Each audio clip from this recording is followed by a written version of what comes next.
If you can't afford rent, maybe you shouldn't be living in downtown San Diego. That's what I told her, and honestly, it still echoes in my head sometimes. Maybe it was harsh, maybe it was overdue, but that's where everything really began. So, here's the story. I'm 22, work full-time as a data analyst, and I rent a small 2-bedroom apartment near Balboa Park. Until a few months ago, I had a roommate, Megan, 24, someone I'd known since college. We weren't best friends, just those library friends you share notes with, laugh with during finals, then somehow decide to move in together because rent in this city is ridiculous. It felt like a smart idea at the time. At first, it wasn't bad. Megan was fun, talkative, always bringing home iced coffee and random Target decor. But soon, I noticed little things. She never restocked toilet paper. The dish soap ran out, and she just kept using mine. Every time I bought groceries, she'd borrow oat milk and never replace it. Small things, but they built up. I tried not to make it a big deal. I told myself, maybe she's just adjusting. I'd been raised to believe that being patient made you mature. So I stayed quiet, hoping she'd notice, maybe even say thank you. She didn't. Then came the sticky note war. I left one on the empty paper towel roll. Your turn. The next week she peeled it off and left another empty one, like a statement. I remember standing there, staring at the cardboard tube and laughing because it was so absurd. This wasn't a big argument. It was a slow unraveling. And the dishes, oh my god, the dishes. I'd come home from work to find a baking tray soaking in the sink, caked with lasagna that looked at least a week old. I asked her nicely if she could clean it up. She said, "Oh, I'm letting it soften." That tray sat there for 4 days. Apparently, we were waiting for it to turn into soup. Still, I bit my tongue. I kept the peace, cleaned up, and told myself, Sheila. But things didn't get better. Megan started working fewer shifts at her job and coming home with new clothes from Zara and drinks from expensive bars. She'd talk about how broke she was, but somehow her nails were always done. I knew that type, charming, chaotic, and somehow convinced the world owed her a soft landing. Then came April. Rent was due on the 5th. I paid my half, as always. Her half didn't show up. I texted her a friendly reminder. She said, "I'll send it tomorrow."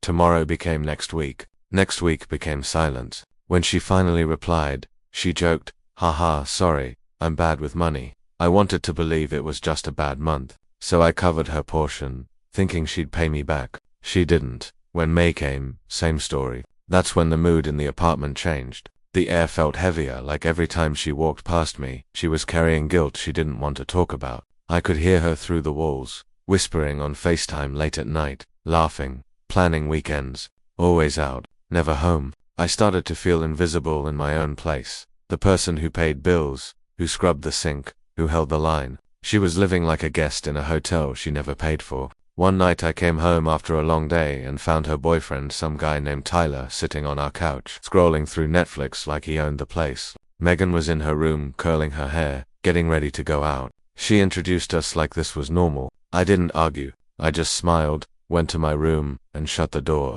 That's when it hit me. I wasn't living with a roommate anymore. I was living around one. By the time our lease ended in March, I was mentally done. But finding a new apartment in San Diego costs a fortune, and going month to month felt easier than dealing with moving. Big mistake, because in April, she just disappeared, literally vanished. No text, no note, clothes still in her closet, mail still arriving, but she was gone. I assumed she was staying with her boyfriend, but I had no confirmation. I'd come home to an empty apartment that somehow still felt messy. Her energy lingered, loud and careless. When May's rent came around, I texted her again, "Hey, rent's due. Are you still staying here?" No reply. I called straight to voicemail. I messaged her on Instagram just to make sure she was alive. Nothing. I even texted her mom, desperate, awkward, but I didn't know what else to do. Her mom said Megan was taking some time to figure things out. Cool. Maybe she could figure out how to Venmo me $800 while she was at it.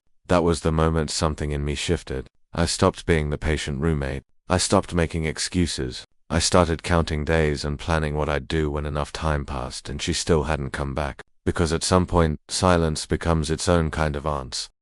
"So you just donated my grandma's wedding dress?" That's the first thing she screamed when she finally came back. Not hello, not "I'm sorry," just that. By then, she'd been gone for over 2 months. No rent, no messages, nothing but ghost silence. I had texted her 3 times in May, left sticky notes, even emailed her once out of sheer desperation. Nothing. So, I gave her a deadline. June 30th. If her stuff wasn't gone by then, I'd clear it out myself. I meant it. And when the day came, still no word. Her bedroom looked like a time capsule. Old makeup, fast fashion clothes, half-burnt candles, a jewelry box covered in dust. I remember standing there with the door open, just staring at it. It didn't even look like someone's life anymore. It looked like clutter from a stranger. So, I called to friends over. We spent the afternoon sorting everything into bags, donate, trash, keep. I made sure to keep anything that looked personal or valuable. The jewelry box, a few textbooks, a pair of designer heels. The rest we donated to Goodwill. It felt freeing, like I was finally reclaiming my space. For the first time in months, I could breathe in my own apartment without walking around someone else's mess. I changed the locks the next day. A few weeks later, there was a knock at my door, sharp, fast, angry. It was Megan. She looked different, tired, eyes red, makeup smudged like she'd been crying or maybe hadn't slept in days. She pushed past me before I could even speak. "Why did you change the locks? You can't do that. I live here." I stood there, calm as I could manage. "You used to live here. You stopped paying rent 2 months ago." She froze. Then her voice cracked, that high, trembling tone people get when they realize their excuses won't work anymore. "I was staying with Tyler. I didn't think I had to pay rent if I wasn't living here." I actually laughed. Not to be cruel, it was just so ridiculous I couldn't help it. "That's not how leases work, Megan." That's when she snapped. She started shouting about her stuff, about me, about how I threw away her life. The neighbors upstairs stomped once, a universal keep it down signal, and then she asked that question. "Did you donate the box with the blue ribbon? The one in the back of the closet?" I blinked. "I don't know. We bagged everything up." Her face went pale. She covered her mouth. "That was my grandmother's wedding dress." My stomach dropped. I hadn't seen anything like that, just old boxes. But I couldn't say for sure. She started crying, not the quiet, cinematic kind. The loud, guttural kind that fills a hallway. "You had no right. You stole from me. I'm calling the police." I didn't try to stop her. I just said, "Do what you need to do." 2 days later, a police officer really did show up. Just one, middle-aged, tired, holding a little notepad. He asked if I was me, and I said yes. He sighed. "Your ex-roommate Megan filed a report. She says you disposed of her personal property without permission." I explained everything. The missed rent, the unanswered texts, the written notice. I even showed him screenshots and the note I'd slid under her door that said, "Please remove your belongings by June 30th.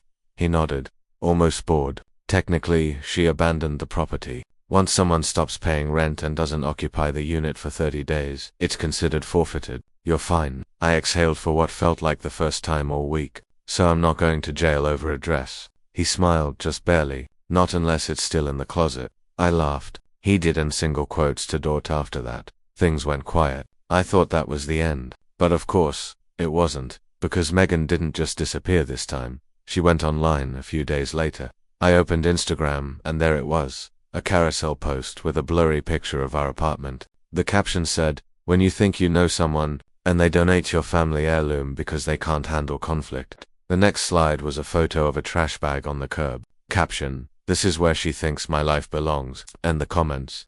Brutal. Old classmates writing, "You don't deserve this, Megan. How could she do that to you?" Pure evil. My name wasn't tagged, but everyone knew. It stung. I'd done everything right, paid rent, stayed calm, followed the law, and still, somehow, I was the villain in her story. So I did what any rational adult does in 2025. I posted one story, plain black background, white text. When someone ghosts you for 2 months, doesn't pay rent, and gets mad their free storage got cleaned out. I added the Goodwill logo and a clown emoji. That emoji broke her within an hour. She posted a screenshot from her notes app, one of those long paragraphs about toxic people and emotional safety. She wrote that I weaponized silence and made her feel unsafe in her own home. Unsafe. She hadn't lived there for months. My DMS exploded. Mutual friends, ex-classmates, people who just wanted tea. I ignored all of it. I poured myself a glass of cheap wine, sat on the couch that I paid for, and scrolled through the comments like I was watching a movie I'd already seen. The next morning, I woke up to a new message. From Tyler, "You didn't have to humiliate her like that. There were better ways to handle it." I stared at my phone for a long time. Then I typed, "Tell her to Venmo me $2,400 in back rent and utilities, and I'll humiliate her with silence." He blocked me. That's when I realized something. Megan didn't want closure, she wanted control. And the only way she knew how to get it was through chaos. So I stopped giving her reactions. No more posts. No messages. Nothing. Just quiet. But silence is powerful, and sometimes it's the only language people like her can't understand. Because in her world, the louder you scream, the more right you must be. In mine, I'd already won. You know she's not okay, right? That's what her mom said the day she called me, her voice quiet, shaking, like she'd been holding it in for too long. By then, weeks had passed since the Instagram chaos. I hadn't posted anything, hadn't responded to the messages flooding my inbox. The internet had moved on like it always does. People needed new villains, new stories, but Megan's mom hadn't. She called me on a Tuesday morning while I was making coffee. I didn't recognize the number, but I answered anyway. "Hi, this is Claire, Megan's mother." I froze. My heart dropped into my stomach. She didn't sound angry, she sounded tired. She said Megan hadn't been doing well, that she wasn't sleeping, barely eating, and had been staying with that boyfriend of hers. "She hasn't left the house in days," she whispered. "She's not taking her medication anymore." I leaned against the counter, the world tilting a little. Medication? I hadn't known Megan was on any medication. She'd never mentioned therapy or mental health or anything beyond her next brunch plan. Claire told me she'd been diagnosed years ago, anxiety, depression, maybe something else, but she'd stopped treatment after moving out. She said the meds made her feel dull. She didn't like feeling less herself. And suddenly, so much made sense. The impulsivity, the ghosting, the chaos. It didn't excuse it, but it explained it. Claire asked if I still had any of Megan's things. I did. Just one plastic bin. Stuff I hadn't donated because I wasn't sure if it mattered. Some jewelry, a broken diffuser, a few journals, maybe a photo album. She asked if I could drop it off somewhere safe. I agreed. We arranged to meet that weekend, neutral ground, a Starbucks near downtown. When I got there, she was already waiting. Same car I remembered from that night. Megan showed up yelling, a silver Honda CR-V parked crookedly across two spaces. Claire stepped out wearing a sun hat, holding a reusable bag like she was about to go grocery shopping instead of collecting the remnants of her daughter's life. She smiled weakly when she saw me. I didn't know what to say. I just handed her the bin. She looked through it slowly, her fingers tracing over the things inside the cracked diffuser. An old notebook with doodles in the margins, a silver necklace. Her eyes glistened when she found a Polaroid of Megan at graduation. "She used to be so full of light," she said softly. I didn't respond. What could I say? That she still was full of light, just blinding in all the wrong directions. Then she looked up at me, not angry, not accusing, just weary. "She trusted you, you know." I felt something twist in my chest. I took a slow breath and said, "She stopped trusting herself." Claire nodded like she'd been waiting for someone to say it out loud. She didn't linger after that. She thanked me, got back in her car, and drove away. No hug, no forgiveness. Just two women too tired to hate each other for the next few nights. I couldn't stop replaying everything in my head. The dishes, the texts, the crying, the dress, the police, the clown emoji. Every petty decision that felt justified in the moment now sat heavy in my stomach. Had I gone too far? Or had I just finally set a boundary no one else ever had? I started noticing how quiet the apartment was. Too quiet. No hairdryer running at midnight, no perfume clouding the hallway, no shoes scattered by the door. It should have felt peaceful, but it didn't. It felt hollow. I missed the noise, not her, but the proof that someone else had once lived there, so I cleaned. I scrubbed the counters, rearranged the furniture, even bought a new rug. It was my way of starting over. A quiet reclamation. Every corner I fixed felt like taking back a piece of myself I'd lost trying to be understanding then. One night I got a message from an unknown number. It was a woman named Lauren. She said she'd found my number on some old mail Megan left behind. Apparently, Megan had moved in with her, rented her second bedroom. Lauren said, "I'm sorry to call, but I didn't know who else to ask." I asked what was going on. She hesitated. Then she said, "Has she always been like this?" I didn't know what this meant until she explained. Megan had moved in with just 2 suitcases, said she needed a fresh start after a toxic roommate. Sounded familiar. But within weeks her boyfriend was basically living there too, eating Lauren's food, using her things, even changing the locks without asking because someone jiggled the doorknob. Lauren was exhausted. She said Megan started crying when she asked her to move out, accused her of abandoning her like everyone else. I didn't know what to say. I wanted to defend her, I really did. But all I could manage was, "She's not evil. She just doesn't live in reality." Lauren sighed. "Yeah, that's what I figured." We hung up. and I sat there staring at my phone for a long time, thinking about how this pattern would just keep repeating until Megan faced whatever she was running from. A week later, Claire texted again, just one line. Thank you for being kind to her, even when she couldn't be kind to herself. That was the first time I cried, not out of guilt, but out of release, because for months, I'd been carrying this anger, this belief that I had to win the moral high ground, that logic would fix everything. But life doesn't work like that. Sometimes, doing the right thing doesn't make you feel good, it just makes you free.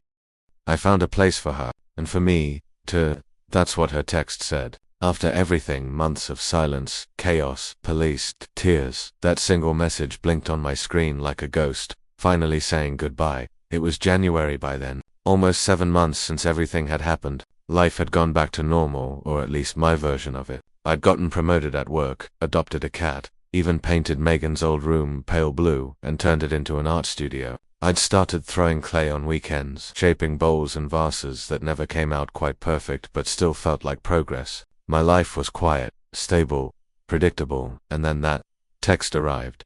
The photo attached showed a wedding dress. The wedding dress, cleaned, pressed, hanging in front of a sunlit window. Behind it, a small wooden sign, reserved for Grandma. I stared at it for a long time. No caption, no explanation, just that image and the message. I found a place for her, and for me, too. I didn't reply, not because I was angry, but because there was nothing left to say. For once, silence wasn't a wall, it was peace. A few days later, I saw her in person. Pure accident. I was leaving Trader Joe's, balancing a paper bag full of groceries, when I spotted her walking down the sidewalk. She looked different, healthier, softer. Her hair was longer, her skin less pale. She wore a huge scarf and carried a smoothie in one hand, like a scene from a life she'd finally started living properly. When our eyes met, she froze, then smiled, a small, uncertain curve, and then she waved. Just like that. I could have ignored her, walked away, pretended not to see, but I didn't. I walked over. We stood there, awkwardly at first, surrounded by strangers and shopping carts. Then she spoke. Hey, I'm not gonna make this weird. I just wanted to say thank you. I blinked. For what? For holding the line when I couldn't. That one sentence hit harder than any apology could have. For the first time, I saw her not as the messy, irresponsible roommate who'd made my life miserable, but as someone who'd been drowning quietly and didn't know how to ask for help. I asked if she was doing okay now. She nodded. Better. I moved in with a couple girls in Hillcrest. I started taking my meds again. Got a job at a bakery. Then she laughed, that same bright laugh I'd almost forgotten. I just needed to bottom out. I think we talked for a few more minutes. Nothing deep, nothing heavy. Just the people catching up after a long, strange storm. When it was time to leave, she looked at me and said, "You don't have to forgive me, but I forgive you. For everything, the dress, the posts, the way we ended." I smiled. I already did. A while ago, and I meant it. A month later, she invited me to a community event. Her bakery was hosting a fundraiser for a local shelter. They were donating wedding cakes for couples who couldn't afford them. Each cake had a small card attached, explaining its inspiration. One of them, white and gold, trimmed with lace, had a tag that read, "Inspired by a dress that was almost lost, but never forgotten."